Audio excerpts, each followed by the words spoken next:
تو یہ میرے نبی کی زندگی ہے، اس کو سیکھو، اس کو سیکھو، اس کو سیکھو۔ اپنی بیویوں پہ زیادتی نہ کرو۔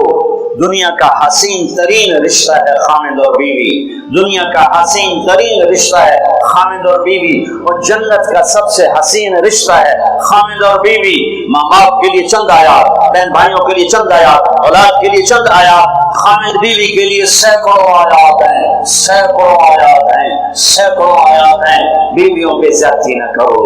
تمہاری بیوی کا، تمہاری بیوی تمہارے لیے ہے، تمہاری بیوی پر حق ہے۔ اللہ کی قسم تمہاری ماں کا تمہاری بیوی پہ کوئی حق نہیں ہے، تمہارے باپ کا تمہاری بیوی پہ کوئی حق نہیں ہے، تمہاری بہن کا تمہاری بیوی پہ کوئی حق نہیں ہے۔ کسی ساس کا بہو، ساس دا نو تے شریعت کوئی حق نہیں بنایا، سورے دا نو تے شریعت کوئی حق نہیں بنایا، ننان دا بھرجائی تے شریعت کوئی حق نہیں بنایا، دیر دا بھرجائی تے شریعت کوئی حق نہیں بنایا۔ اے اساں آ کے لچ تلے آئے، اے اساں لچ تلے آئے۔ میرے رب کی شریعت، میرے رب کی شریعت، میرے رب کی شریعت ظلم سے پاک ہے۔ کسی کی بیٹی کو میں لے کر آیا ہوں تو اللہ نے اسے میرے لیے بھیجا ہے، میرے بچوں کی ماں بنے، میرے بچوں کی تربیت کرے۔ کدی سس، کدی سوہرا، کدی ننان، کدی دیر، سارے آندے سن اس بچے کی پال، اس آپ مر جانا ہے۔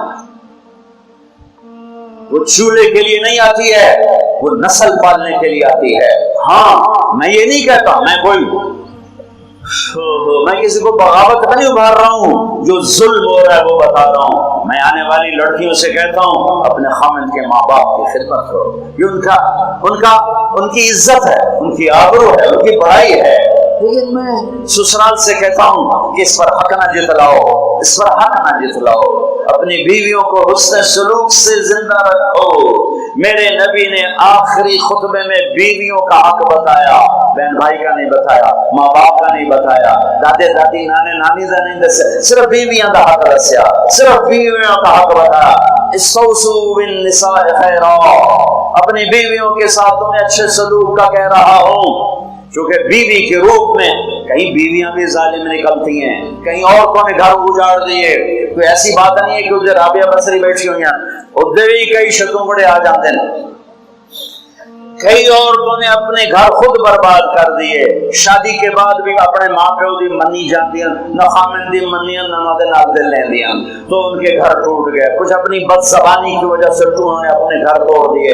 لیکن بھائیو 90-95% خامد اور سسرال کا ظلم ہے جو گھروں کو برباد کر رہا ہے۔ اللہ رسول کا واسطہ دیتا ہوں، اپنے نبی کی شریعت پر، اپنے نبی کی زندگی پڑھو کہ بیویوں سے کیا سلوک کیا،